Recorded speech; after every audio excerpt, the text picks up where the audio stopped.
प्यारे दोस्तों नमस्कार। आशा है आप सब ठीक से होंगे और आपके पसंदीदा चैनल स्कैरी कॉर्नर में आपका स्वागत है। मेरी कहानियों को सुनने वाले सभी प्यारे लोगों के लिए अपना तहे दिल से धन्यवाद। आप सभी से थोड़ी गुजारिश है, आए कोई प्यारा कमेंट जरूर करें जिससे मुझे बहुत मोटिवेशन मिले और मैं और भी अच्छी और डरावनी कहानियों आपके सामने पहुंचा सकूं। हर गांव की गलियों में कुछ कहानियां सिर्फ कानों से नहीं, डर से सुनी जाती हैं। कहानियां जो रात के सन्नाटे में जिंदा हो उठती हैं। ये वही किस्से हैं जिन्हें लोग कभी जोर से नहीं बोलते क्योंकि डरते हैं कहीं वो कुछ सुन न ले। काली छाया ऐसी ही एक घटना की कहानी है, एक सच्ची घटना जो उत्तराखंड के एक छोटे से गांव बनकोट में घटी थी, जहां एक मासूम युवक रवि की जिंदगी एक रात अचानक बदल जाती है जब वो एक रहस्यमयी पीपल के पेड़ के पास से गुजरता है। एक परछाई, एक चीख और फिर शुरू होती है डर, मौत और आत्मा से भरे काले साए की दास्तान। यह कहानी सिर्फ एक भूत की नहीं, यह कहानी है बदले की, अधूरी आत्मा की और उस भारतीय तांत्रिक परंपरा की जो सदियों से बुरी शक्तियों से लड़ती आई है। यहाँ आपको मिलेगा भयानक जंप स्केयर्स और एक ऐसा ट्विस्ट जो आपकी रीढ़ में सिहरन दौड़ा देगा। क्या आप तैयार हैं उस साए से मिलने के लिए जो आज भी किसी की आंखों में झांक रही है? तो आइए डूब जाइए काली छाया की इस डरावनी कहानी में। तो चलिए शुरू करते हैं आज की डरावनी कहानी। साल 2016 की बात है। उत्तराखंड के एक छोटे से गांव बनकोट में एक 22 वर्षीय युवक रवि अपने परिवार के साथ रहता था। रवि एक शांत स्वभाव का लड़का था जो हाल ही में देहरादून से पढ़ाई पूरी कर गांव वापस लौटा था। उसके पिता किसान थे और मां मंदिर में पूजा करती थीं। गांव में जिंदगी आमतौर पर शांत थी, लेकिन उस साल की सर्दियों में कुछ अजीब और डरावना शुरू हुआ। दिसंबर की एक सर्द रात थी। चारों ओर कोहरा फैला हुआ था। रवि अपने खेत से देर रात लौट रहा था। रास्ता सुनसान था। पेड़ों की परछाइयां और कोहरे की मोटी चादर वातावरण को और रहस्यमयी बना रही थीं। जैसे ही रवि गांव के पास वाले पुराने पीपल के पेड़ से गुजरा, उसे एक साया सा नजर आया। एक काली परछाई, बिना चेहरा, बिना आकार, बस एक काला धुआं सा। रवि ने सोचा शायद ये उसकी थकान का असर है और वो तेज कदमों से घर की ओर बढ़ गया। लेकिन तभी पीछे से एक औरत की चीख सुनाई दी, बिल्कुल पास से। बचाओ, कोई है। रवि ने पलट कर देखा, लेकिन वहां कोई नहीं था। हवा में अजीब सी ठंडक और गंध फैल गई थी, जैसे कोई चीज सड़ रही हो। अगले दिन सुबह रवि ने ये बात अपने माता पिता को बताई, लेकिन उसके पिता ने हंसते हुए कहा, बेटा, गांव में ऐसे बहुत से किस्से चलते हैं, तू ज्यादा सोच मत। मगर उस दिन के बाद से रवि की तबीयत बिगड़ने लगी। उसे नींद में डरावने सपने आते, जिसमें वही काली छाया उसे घूर रही होती। वह अक्सर नींद में चिल्लाता और कहता, वो मुझे बुला रही है, वो मेरे पास आ रही है। कुछ दिन बाद रवि की दादी ने एक चौंकाने वाली बात बताई। उन्होंने कहा, वो पीपल का पेड़, वहां पहले एक औरत ने आत्महत्या की थी। उसका नाम कुसुम था। गांव वालों ने बताया था कि उसकी आत्मा उस पेड़ से बंध गई है। रवि अब इस बात को हल्के में नहीं ले रहा था। उसकी हालत और भी बिगड़ने लगी थी। वह अकेले नहीं रह पाता था और अक्सर उसके कमरे में कुछ गिरने की आवाजें आती, लेकिन वहां कुछ होता नहीं था। रवि की हालत दिन ब दिन खराब होती जा रही थी। उसने खाना पीना छोड़ दिया था और उसकी आंखों के नीचे गहरे काले घेरे बन गए थे। घर में अक्सर चीजें अपने आप गिर जाती, दरवाजे खुद ब खुद खुलने और बंद होने लगे थे कभी कभी आधी रात को उसके कमरे से औरत की धीमी हंसी सुनाई देती, एक डरावनी ठंडी हंसी। रवि की माँ को यकीन हो गया कि यह कोई सामान्य बीमारी नहीं है।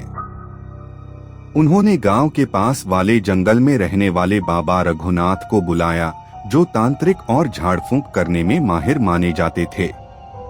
बाबा ने घर में प्रवेश करते ही कहा, इस घर में कोई है, बहुत ही खतरनाक, कुछ बोलना मत, बस छत की ओर मत जाना। रात को बाबा ने पूजा शुरू की। धूप और हवन की गंध पूरे घर में फैल गई। तभी एक जोरदार हवा चली और हवन का धुआं एक दिशा में बहने लगा, ठीक छत की ओर। बाबा ने आंखें खोली और बोले, वो ऊपर है, वही है उसका बसेरा, बहुत समय से यहाँ छिपी हुई है। रवि अब उसका माध्यम बन गया है। पूजा के बाद बाबा ने जो बताया वो सभी को चौंकाने वाला था। कुसुम, वो औरत जिसने आत्महत्या की थी, दरअसल एक गरीब विधवा थी जिसे गांव के एक प्रभावशाली आदमी ने धोखा दिया था। जब गांव वालों ने उसकी बात नहीं मानी तो उसने पीपल के पेड़ से लटककर जान दे दी। मरने से पहले उसने शाप दिया था, जो भी मुझे देखेगा वो मुझसे मुक्त नहीं हो पाएगा। अब रवि ने जिस दिन उस काली छाया को देखा, उसी दिन वो शाप उस पर लागू हो गया था। बाबा बोले, जब तक ये आत्मा मुक्ति नहीं पाएगी, रवि की जान हर रोज खतरे में रहेगी। पर मुक्ति आसान नहीं है। रवि के माता पिता ने गिड़गिड़ाते हुए बाबा से रवि की जान की भीख मांगी। बाबा ने उनको दिलासा देते हुए कहा, मुझसे जितना बन पड़ेगा मैं करूंगा, रवि को उसे इतनी आसानी से नहीं ले जाने दूंगा। बस आप लोग धैर्य रखें और प्रभु पर अटूट विश्वास रखिए। रात को बाबा, रवि और उसके माता पिता छत पर गए। वहां एक कोना बेहद ठंडा था, जैसे बर्फ रखी हो। वहां की जमीन पर किसी ने नाखून से खरोंचकर लिखा था, मैं यही हूं। और तभी रवि जोर से चीखा और जमीन पर गिर पड़ा। उसके शरीर में कंपन होने लगा, आंखें उलट गईं और मुंह से एक अजीब सी आवाज आई, तू मुझे नहीं रोक सकता, अब ये मेरा है। बाबा ने तुरंत काले धागे से एक मंत्रित त्रिकोण बनाया और रवि को उसमें रखा। लेकिन आत्मा अब पूरी तरह प्रकट हो चुकी थी। घर की दीवारों से खून टपकने लगा, बल्ब फटने लगे और कुसुम की आत्मा की पूरी आकृति हवा में दिखाई देने लगी। छत पर कुसुम की आत्मा अब पूरी तरह प्रकट हो चुकी थी, एक काली जलती आंखों वाली परछाई, जिसके बाल हवा में उड़ रहे थे और चेहरा ऐसा जैसे किसी ने तेजाब से जला दिया हो। रवि मंत्रों के त्रिकोण में कांपता हुआ बैठा था और बाबा रघुनाथ ने पूजा की तैयारी शुरू कर दी थी। आज तुझे मुक्ति मिलेगी या तू सबको लेकर जाएगी। बाबा ने हवा में लोहबान जलाया और त्रिशूल से जमीन पर एक तांत्रिक मंडल खींच दिया। बाबा ने पीपल की सूखी पत्तियों से बनी माला रवि के गले में डाली और तेज मंत्रोच्चारण शुरू किया। क्ली कालिकाय नमः, ह्री बटुकाय अपसर्प स्वाहा, क्ली कालिकाय नमः, ह्री बटुकाय अपसर्प स्वाहा। जैसे ही मंत्र तेज हुए, आत्मा एक अजीब सी चीख के साथ हवा में उछली। तुम सब मरोगे, मार डालूंगी सबको, रवि मेरा है।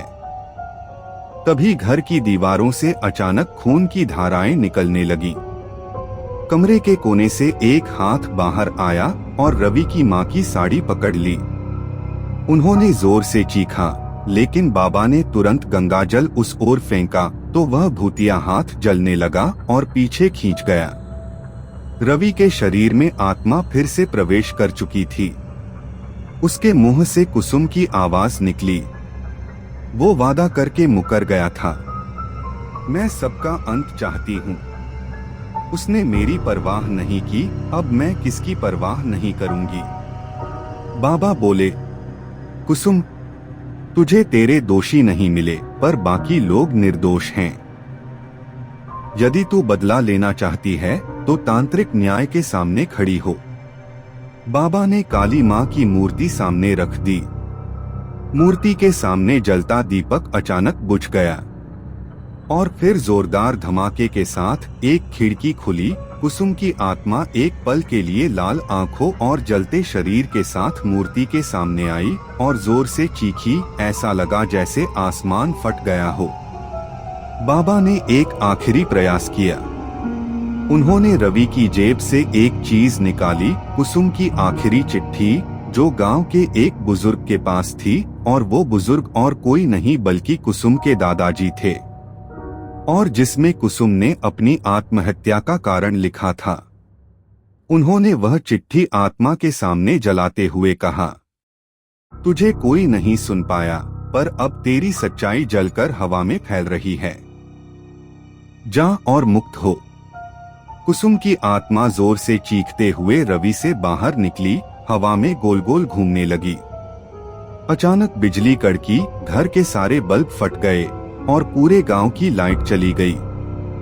एक पल के लिए सब कुछ शांत हो गया और फिर कुसुम की आत्मा ठीक बाबा के सामने प्रकट हुई और बोली, अब कोई मेरी तरह नहीं मरेगा, मुझे छोड़ दो। और वो हवा में घुल गई। एक मध्यम सी रोशनी के साथ रवि जमीन पर गिर पड़ा। उसकी सांसें तेज थीं, लेकिन वो होश में था। उसकी माँ ने उसे गले लगा लिया। बाबा ने आंखें बंद कर लीं और एक लंबा श्वास लेकर बोले, अब ये घर शुद्ध है, पर पीपल का वो पेड़, उसे कभी मत छूना, वहां अब भी कुछ बाकी है। रवि की जिंदगी उस रात हमेशा के लिए बदल गई जब उसने पहली बार उस काली छाया को देखा। एक सामान्य युवक जिसे न अंधविश्वास था न आत्माओं में यकीन, वही रवि जब मौत और भूतिया साए के बीच फंसा तो उसने जाना कि इस दुनिया में कुछ ऐसा भी है जो नजर नहीं आता लेकिन असर छोड़ जाता है। कुसुम की आत्मा सिर्फ एक भूत नहीं थी, वो उस दर्द की प्रतीक थी जिसे समाज ने कभी नहीं सुना। जब इंसाफ नहीं मिलता तब आत्माएं भटकती हैं, और जब कोई उन्हें सुन लेता है तब उन्हें मुक्ति मिलती है। बाबा रघुनाथ ने जिस तांत्रिक विद्या से आत्मा को रोका और मुक्त किया, वो इस बात का प्रमाण है कि भारत की प्राचीन परंपराएं केवल डरावनी नहीं बल्कि आत्माओं को समझने और उन्हें शांति देने का माध्यम भी हैं। लेकिन हालांकि रवि अब ठीक है, घर शांत है और सब कुछ सामान्य दिखता है, पर वो पीपल का पेड़ आज भी गांव के किनारे खड़ा है। रात के अंधेरे में उसकी शाखाएं अब भी हिलती हैं और कभी कभी वहां से फिर एक हल्की सी आवाज आती है, मैं यही हूँ। तो मेरे प्यारे दोस्तों, कैसी लगी आपको ये कहानी? मैं आशा करता हूँ कि आप सबने ये कहानी आखिर तक सुनी होगी। जिन लोगों ने भी ये कहानी आखिर तक सुनी है, उन सभी का मैं तहे दिल से शुक्रिया अदा करता हूँ और आपसे गुजारिश करता हूँ कि आप इस कहानी के बारे में अपनी कीमती राय जरूर दें और आपको इस कहानी के कौन से भाग में सबसे ज्यादा डर लगा ये भी बताएं। और यदि आपके पास भी कोई कहानी है या फिर आपके किसी दोस्त या फिर रिश्तेदार को कोई ऐसा पारलौकिक अनुभव हुआ हो तो कृपया उसे मेरे साथ शेयर करें डिस्क्रिप्शन में दिए गए ईमेल आईडी पर। और आपसे मैं फिर वही निवेदन करता हूँ कि कृपया आप इस चैनल को सब्सक्राइब जरूर कर ले, ताकि जब भी मैं कोई नई कहानी अपने चैनल पर शेयर करूँ आपको उसका नोटिफिकेशन जरूर मिले और आप मेरी आने वाली सभी रोचक और डरावनी कहानी को सुन सके। मिलते हैं अगली कहानी पर। God bless you.